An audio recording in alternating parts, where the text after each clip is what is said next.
Hello everyone, welcome back to my channel learning seed. आज के इस वीडियो में हम क्लास 10th का अलजेब्रा स्टार्ट कर रहे हैं। क्लास 10th के अलजेब्रा में मैंने आपको पहले भी बताया है कि 4 टॉपिक्स हैं: polynomials, pair of linear equations in 2 variables, quadratic equations and arithmetic progression. आज के इस वीडियो से हम pair of linear equations in 2 variables को स्टार्ट करेंगे। ये आपने पहले भी क्लास 9th में लीनियर इक्वेशंस पढ़ा हुआ है, लेकिन अभी तक आपको सिर्फ एक लीनियर इक्वेशन दी होती थी क्लास 9th में, जिसको आपको ग्राफिकल रिप्रेजेंटेशन आपको शो करनी होती थी, ग्राफ पे आपको उसे प्लॉट करना होता था, राइट। और आपने उसके बहुत सारे तरीके की बातें उसमें और भी देखी कि इक्वेशंस के सोल्यूशन क्या हो सकते हैं, किस तरह के डिफरेंट सोल्यूशंस हो सकते हैं इक्वेशंस के नेचर के अकॉर्डिंग। तो वो सब हमने क्लास 9th में सिर्फ एक लीनियर इक्वेशन के ऊपर बात की। क्लास 10th में आपको पेयर ऑफ लीनियर इक्वेशंस की बात की जा रही है, मतलब यहाँ पर आपको लीनियर इक्वेशंस का एक पेयर मिलेगा, दो इक्वेशंस का एक जोड़ा मिलेगा। यहाँ पर भी हम वही करेंगे, दोनों इक्वेशंस को प्लॉट करने की कोशिश करेंगे। अब क्योंकि दो इक्वेशंस हैं तो दोनों को ग्राफ पे प्लॉट करेंगे, तो हम उनके इंटरसेक्शन की बात भी करेंगे कि क्या वो आपस में इंटरसेक्ट हो रही हैं या वो नहीं हो रही हैं, या उनका क्या नेचर है, वो सब हम डिटेल में डिस्कस करेंगे। उसके बाद क्लास 9th में भी हमने लीनियर इक्वेशन के सोल्यूशन की बात की थी कि लीनियर इक्वेशन के सोल्यूशन हम किसे कहते हैं, क्या होता है लीनियर इक्वेशन का सोल्यूशन। लेकिन क्लास 10th में यहाँ पे हमारे पास दो इक्वेशंस हैं, दोनों इक्वेशंस के सॉल्यूशंस की बात करेंगे। सॉल्यूशन कैसे निकालना है वो भी हम देखेंगे, राइट। उसके लिए हमारे पास डिफरेंट अलजेब्रिक मेथड्स हैं, सब्स्टिट्यूशन, एलिमिनेशन, क्रॉस मल्टीप्लिकेशन। तो इस तरह से काफी सारे डिफरेंट टॉपिक्स हैं इस चैप्टर में, और ये बहुत ही इंटरेस्टिंग चैप्टर है। समझ में आ गया तो बहुत आसान भी है। तो चलिए शुरू करते हैं। शुरू करने के लिए मैंने क्लास 10th की एनसीईआरटी बुक का पेयर ऑफ लीनियर इक्वेशंस जो चैप्टर है उसका एक एग्जांपल जो कि आपको इंट्रोडक्शन में ही दिया हुआ है वो उठाया। उससे हम ये समझेंगे कि लीनियर इक्वेशंस का डे टू डे लाइफ में क्या एप्लीकेशन है। ठीक है, एक डे टू डे लाइफ का एप्लीकेशन उठाकर हम उस पर्टिकुलर सिचुएशन से एक लीनियर इक्वेशन बनाएंगे और फिर हम वहां से शुरुआत करेंगे। तो आइए देखते हैं सबसे पहला ये example. Akhila went to a fair in her village. She wanted to enjoy rides on the giant wheel and play hoopla, a game in which you throw a ring on the items kept in a stall, and if the ring covers any object completely, you get it. So Akhila basically अपने गांव में एक मेले में जाती है। वहां पे उसको जाइंट व्हील पे कुछ राइड्स एंजॉय करना है। जाइंट व्हील क्या होता है? एक बड़ा सा गोल झूला होता है, व्हील के जैसा, पहिए के जैसे शेप का होता है, उस पर लोग बैठ के गोल गोल घूमते हैं, राइड्स लेते हैं। ऑल्सो अखिला को हुपला भी खेलना है। हुपला एक गेम है जिसमें सामान रखा होता है स्टॉल पे, आपको रिंग फेंकनी होती है। अगर आपके रिंग ने पर्टिकुलर किसी सामान को कंप्लीटली कवर कर लिया तो सामान आपका हो जाता है। ठीक है, इस तरह बहुत ट्रेडिशनल पहले मेलों में हुआ करते थे गेम्स। तो यहाँ पे दो चीजें दी हुई हैं जो अखिला को करनी है। अब उसने क्या किया, कितने पैसे खर्च किए, वो सिनेरियो हम देखते हैं, फिर इक्वेशंस बनाने की कोशिश करेंगे।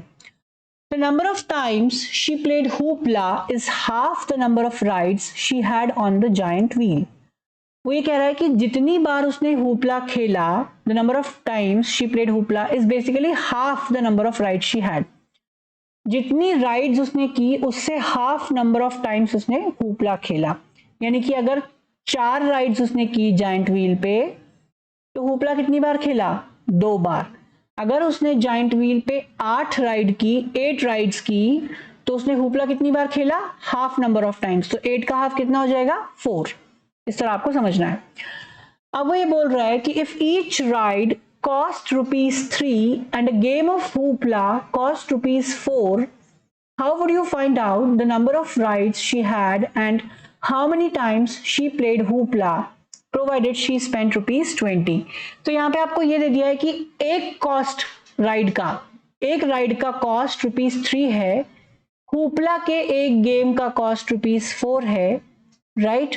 और टोटल उसने ₹20 खर्च किए हैं। टोटल उसके पास 20 ही रुपए दिए थे, घर वालों ने कहा जाओ मेले में घूम कर आओ। अब उसने मेले में गई, ₹20 लेके मेले में गई। वहां पे उसने देखा कि मुझे जाइंट व्हील में राइड करनी है, राइट, जो कि ₹3 में होती है, और हुपला भी खेलना है जो कि ₹4 में होता है।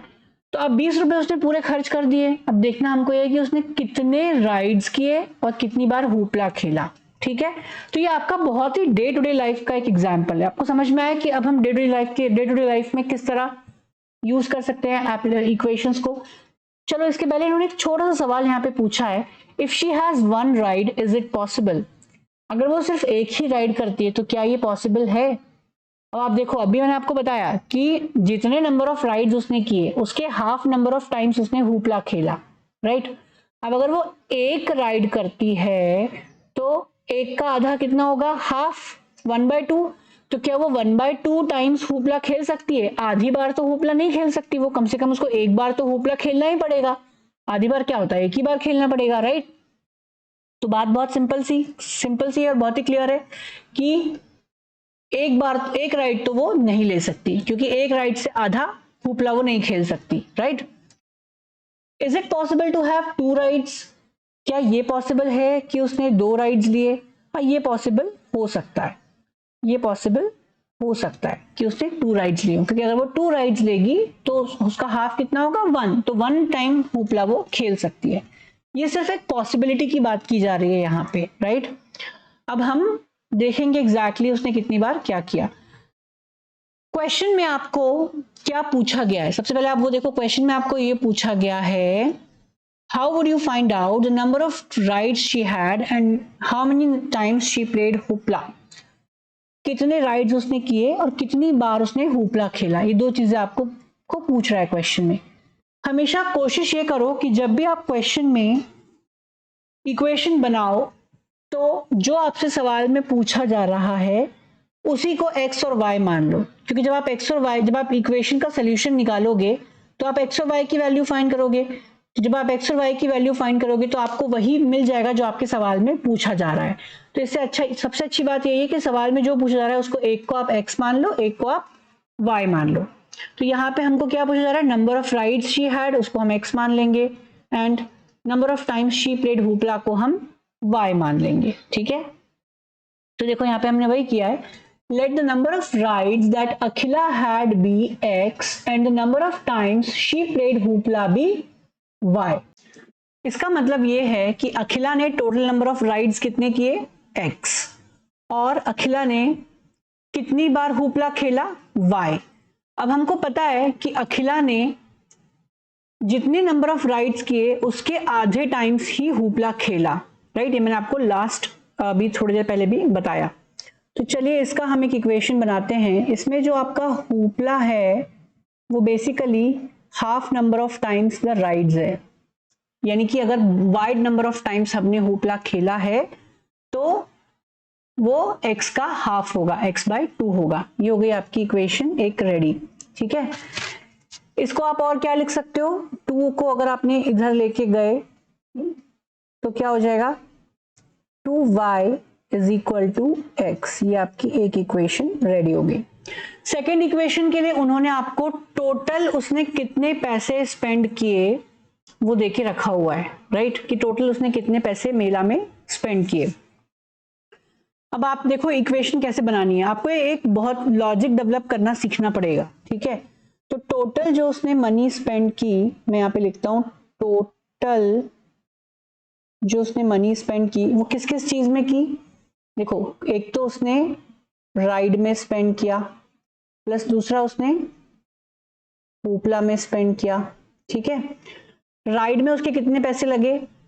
राइड में एक राइड के 3 रुपए लगते हैं, तो कितने राइड किए टोटल उसने? x राइड्स किए, तो टोटल राइड के कितने लग जाएंगे? 3 × x। ये वही बात हो गई, अगर एक पेन 2 रुपए का आता है तो 4 पेन कितने के आएंगे? 4 × 2 8, राइट?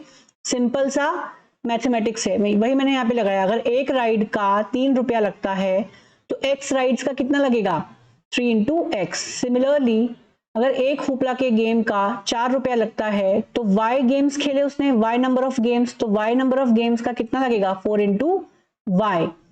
तो ये मैंने इक्वेशन बना ली। मैंने क्या किया? मैंने सिंपल सा कंसेप्ट यूज किया कि टोटल उसने कितना रुपया खर्च किया वो हमको पता है 20। वो टोटल किन 2 चीजों से बना है? एक तो राइड में जितना पैसा खर्च हुआ उससे, और एक हुपला में जितना पैसा खर्च हुआ उससे।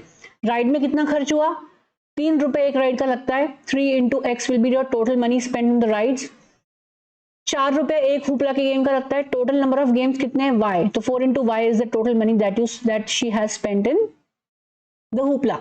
तो ये आपकी और एक इक्वेशन बन गई, 3x + 4y is equal to 20। ये आपकी 2 इक्वेशंस बन के रेडी हो गई, ठीक है, सिंपल था। बस इसी तरह मैं आपको हर क्वेश्चन में क्या बेसिक यूज करना है, कैसे एक अप्रोच बनानी है इक्वेशन डेवलप करने की, वो सिखाता रहूंगा। वैसे तो आप लोगों को लीनियर इक्वेशंस का एक जो बैकग्राउंड है वो प्रीवियस क्लासेस से ऑलरेडी है, 9th में भी आपने पढ़ा, उसके पहले भी आपने लीनियर इक्वेशंस को पढ़ा है, जनरली इक्वेशंस आपने पढ़े ही हैं। लेकिन चलो एक बार हम देख लेते हैं कि लीनियर इक्वेशंस का एक जनरल फॉर्म क्या होता है, ठीक है, और उसके कुछ एग्जांपल्स। फिर हम ये भी समझेंगे कि solution of a linear equation किसको बोलते हैं, what do we mean by solution of a linear equation.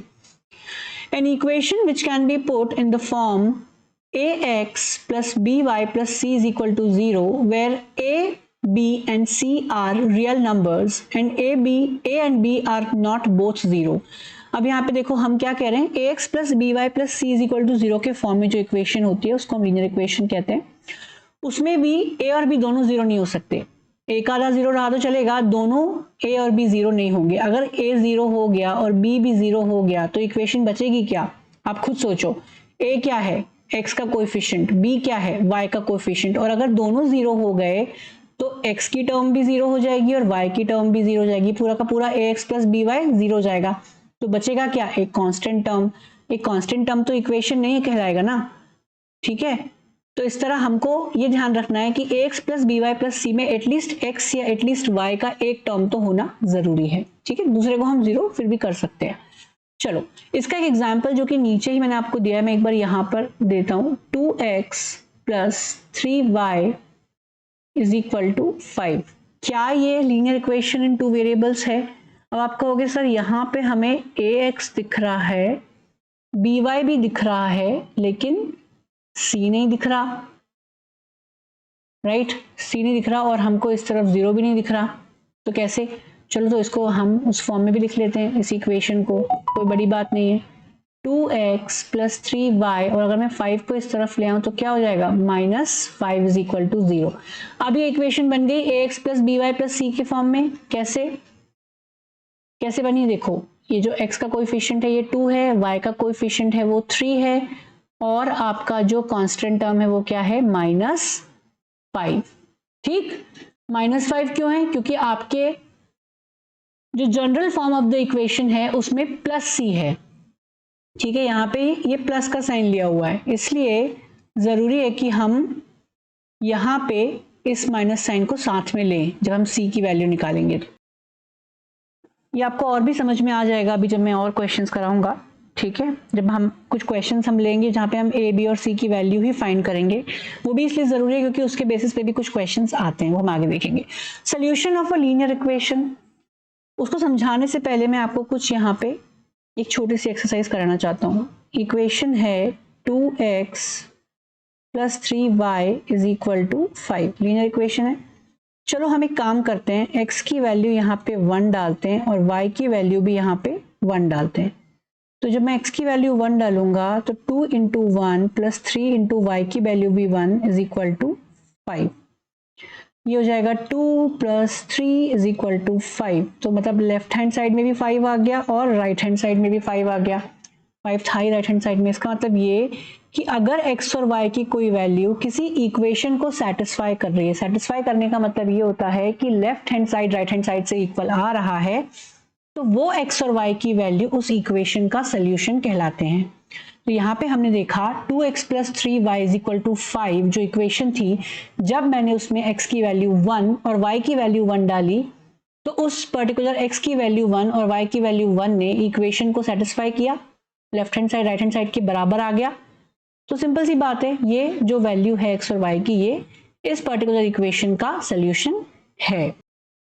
और एक चीज कर लेते हैं, 2x plus 3y is equal to 5 में x और y की और एक वैल्यू डाल के देख लेते हैं, ठीक है, देखते हैं क्या होता है। चलिए, तो मैं यहाँ पे x की वैल्यू 1 और y की वैल्यू 7 पुट करके देखता हूँ क्या होगा। इक्वेशन क्या है, 2x plus 3y is equal to 5। कहाँ पे करूँगा value put, left hand side में। तो लेफ्ट हैंड साइड में मैंने x की वैल्यू 1 और y की वैल्यू 7 पुट कर दी, ठीक है। क्या हो जाएगा, 2 plus 21 is equal to 5 which is 23 is equal to 5। क्या ये बात सही है? नहीं, 23 तो 5 से इक्वल नहीं होता। 23 इज नॉट इक्वल टू 5। इसका मतलब ये है कि x और y की कुछ ऐसे वैल्यूज भी होंगे जो आपके इक्वेशन को सेटिस्फाई नहीं करेंगे और इसीलिए वो वैल्यूज आपके उस इक्वेशन का सोल्यूशन नहीं होंगे। ठीक है, तो कुछ वैल्यू सेटिस्फाई करेंगे, कुछ वैल्यू सेटिस्फाई नहीं करेंगे। अब और एक चीज कर लेते हैं, 2x plus 3y is equal to 5 में x और y की और एक वैल्यू डाल के देख लेते हैं। ठीक है, देखते हैं क्या होता है। चलिए, तो मैं यहाँ पे x की वैल्यू 1 और y की वैल्यू 7 पुट करके देखता हूँ क्या होगा। इक्वेशन क्या है? 2x plus 3y is equal to 5। कहाँ पे करूँगा value put? Left hand side में। तो लेफ्ट हैंड साइड में मैंने x की वैल्यू 1 और y की वैल्यू 7 पुट कर दी। ठीक है, क्या हो जाएगा? 2 plus 21 is equal to 5 which is 23 is equal to 5। क्या ये बात सही है? नहीं, 23 तो 5 से इक्वल नहीं होता। 23 इज नॉट इक्वल टू 5। इसका मतलब ये है कि x और y की कुछ ऐसे वैल्यूज भी होंगे जो आपके इक्वेशन को सेटिस्फाई नहीं करेंगे और इसीलिए वो वैल्यूज आपके उस इक्वेशन का सोल्यूशन नहीं होंगे। ठीक है, तो कुछ वैल्यू सेटिस्फाई करेंगे, कुछ वैल्यू सेटिस्फाई नहीं करेंगे। अब यहाँ पे हम और एक कंसेप्ट सीखेंगे। उसके पहले मैं आपको ये बताना चाहता हूँ कि जो लीनियर इक्वेशन है उसका ज्योमेट्रिक मीनिंग क्या होता है, ज्योमेट्रिकली लीनियर इक्वेशन को हम कैसे रिप्रेजेंट करते हैं। तो अगर आपने देखो ये चीज क्लास 9th में भी पढ़ी है कि जब आप एक लीनियर इक्वेशन बनाते हो x और y के फॉर्म में, वहां पे आप x के कुछ वैल्यूज लेते हो अपनी मर्जी से, उन x के वैल्यूज को पुट करने पर आपको कुछ y के वैल्यूज मिलते हैं, तो आपको x और y के कुछ पेयर्स मिल जाते हैं, राइट। ये मैं आपको जब ग्राफिकल मेथड पढ़ाऊंगा, अलग से वीडियो बनाऊंगा, तो उसमें भी मैं आपको एक्सप्लेन करूंगा कि कैसे हम ग्राफ पे किसी इक्वेशन को प्लॉट करते हैं। बट मैं आपको सिर्फ याद दिला रहा हूँ कि 9th में भी आपने ये सीखा है, आप x के कुछ वैल्यूज को अपनी मर्जी से पुट करते हो और उन वैल्यूज के लिए y के वैल्यूज फाइंड आउट करते हो, तो आपको इस तरह x और y के कुछ वैल्यूज मिल जाते हैं और वो x और y के वैल्यूज को आप ग्राफ में x और y कोऑर्डिनेट मान के वहां पे उनको ये रिप्रेजेंट करते हो। जब आप उन x और y कोऑर्डिनेट्स को लोकेट करते हो और लोकेट करने के बाद जब आप उनको ज्वाइन करोगे अलग अलग पॉइंट्स को, तो एक स्ट्रेट लाइन बनती है। तो ये हमेशा ऐसा ही होगा, जब भी आप किसी लीनियर इक्वेशन को सेटिस्फाई करने वाले पॉइंट्स को लोगे, वो हमेशा ग्राफ में एक स्ट्रेट लाइन ही बनाएंगे। ठीक है, और जो उनका सोल्यूशन है, बेसिकली अभी हमने देखा, पिछले ही स्लाइड में हमने देखा कि यहाँ पे 2x plus 3y is equal to 5 को 1,1 मतलब कि x की वैल्यू 1 और जब y की वैल्यू हमने 1 डाली तो वो उस इक्वेशन को सेटिस्फाई कर रहा था, राइट। इक्वेशन का मतलब ज्योमेट्रिकली ये होता है कि वो ग्राफ पर एक स्ट्रेट लाइन होगी और उसके सोल्यूशन का मतलब ये होता है कि वो एक पॉइंट है जो उसी स्ट्रेट लाइन पे कहीं ना कहीं लाई करता है। आई बात समझ में? एक ऐसा पॉइंट भी था जो हमने लिया था 1,7 जो कि हमारे इक्वेशन को सेटिस्फाई नहीं कर रहा था। ठीक है, लेकिन है तो वो भी एक पॉइंट। अगर आप ग्राफ में जाओगे तो ग्राफ में भी आपको 1,7 पॉइंट मिल जाएगा। बस इतनी सी बात है कि वो हमारे उस पर्टिकुलर लाइन के ऊपर लाई नहीं करेगा। क्यों? क्योंकि वो हमारे उस पर्टिकुलर इक्वेशन का सोल्यूशन नहीं है।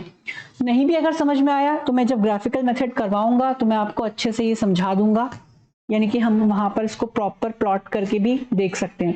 और अगर आप जब तक प्लॉट करके नहीं देखोगे आपको एकदम 100% समझ में तो नहीं आने वाला है।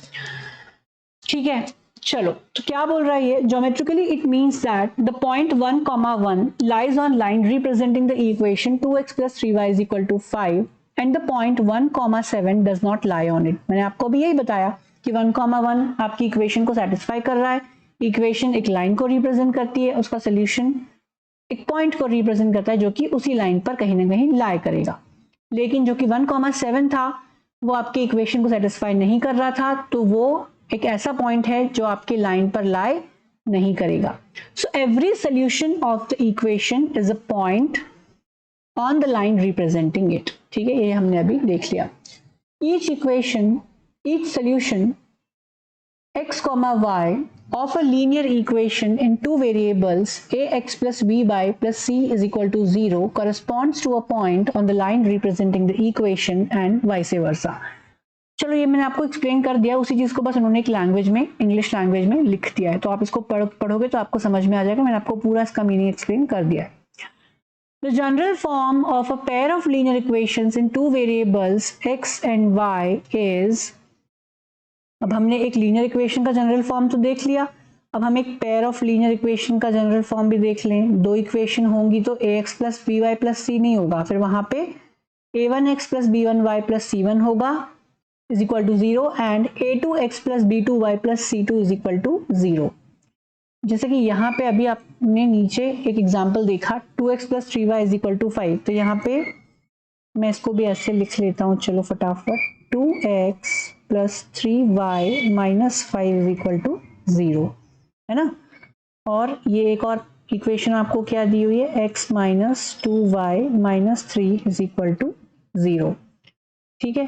तो अब यहाँ पे दो इक्वेशन हैं, तो ax plus by plus c नहीं चलेगा, यहाँ पे हमको a1x plus b1y plus c1 is equal to 0, और दूसरी इक्वेशन के कोएफिशिएंट्स को हम a2x plus b2y plus c2 is equal to 0 कह देंगे। तो यहाँ पे a1 क्या है आपका 2, b1 क्या है 3 और c1 क्या है -5। यहाँ पे a1 क्या है, x का कोएफिशिएंट 1 है, तो सॉरी a2 क्या है 1, b2 क्या है -2 और c2 क्या है -3। ये कुछ और एग्जाम्पल्स हैं लीनियर इक्वेशंस के, पेयर ऑफ लीनियर इक्वेशंस के, इनके भी हम समझेंगे कि यहाँ पर a1 a2 b1 b2 c1 c2 क्या है। तो फर्स्ट एग्जाम्पल आपको दिख रहा है 2x plus 3y minus 7 is equal to 0। First equation है तो a1 b1 और c1 निकालेंगे। a1 क्या हो जाएगा, a1 तो आपका सिंपली हो जाएगा 2 क्योंकि वो x का कोएफिशिएंट है। b1 क्या हो जाएगा 3, c1 क्या हो जाएगा, c1 होता है आपका कांस्टेंट टर्म, कांस्टेंट टर्म यहाँ पे आपको दी हुई है -7। +7 हम क्यों नहीं लेते, क्योंकि अगर आप देखोगे a1x plus b1y plus c1 is equal to 0, ये हमारी जनरल फॉर्म होती है इक्वेशन की। जनरल फॉर्म में ऑलरेडी प्लस साइन है। अगर मैं इस इक्वेशन को जनरल फॉर्म में लिखने की कोशिश करूं तो क्या लिखूंगा मैं, 2x प्लस 3y प्लस और ब्रैकेट में लिखूंगा -7। जनरल फॉर्म में प्लस है तो मैंने बाहर प्लस लगा दिया, अंदर ब्रैकेट में -7 लिख दिया इज इक्वल टू 0। अब अगर आप कंपेयर करोगे तो आपको समझ में आएगा कि a1 2 है, b1 3 है और c क्या है -7, ठीक है। तो ये इतना ही आसान था। और एग्जाम्पल नंबर जो 1 है उसमें सेकेंड इक्वेशन है, वो भी एक बार चेक कर लेते हैं। ये आपको दिया हुआ है 9x minus 2y plus 8 is equal to 0।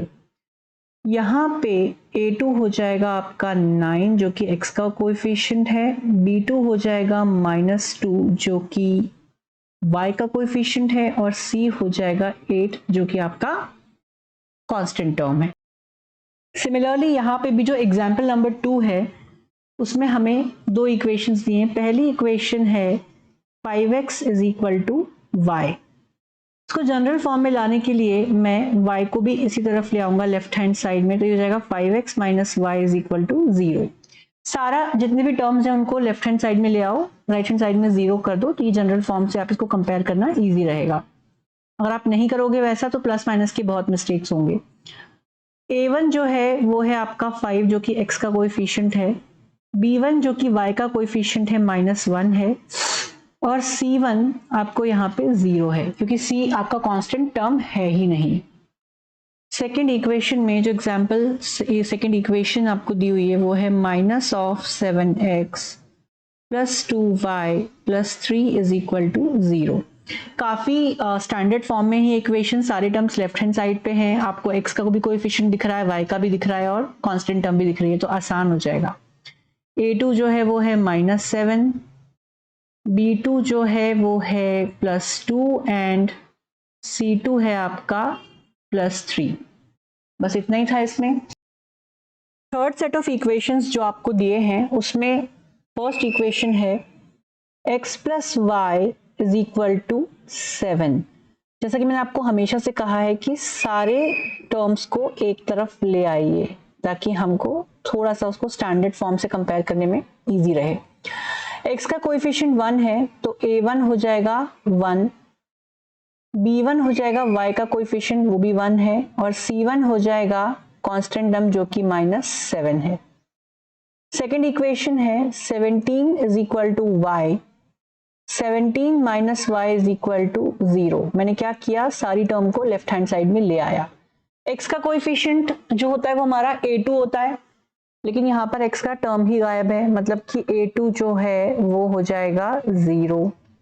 ठीक, b2 क्या हो जाएगा, y का कोएफिशिएंट जो कि -1 है, और c2 हो जाएगा कांस्टेंट टर्म जो कि यहाँ पे 17 है।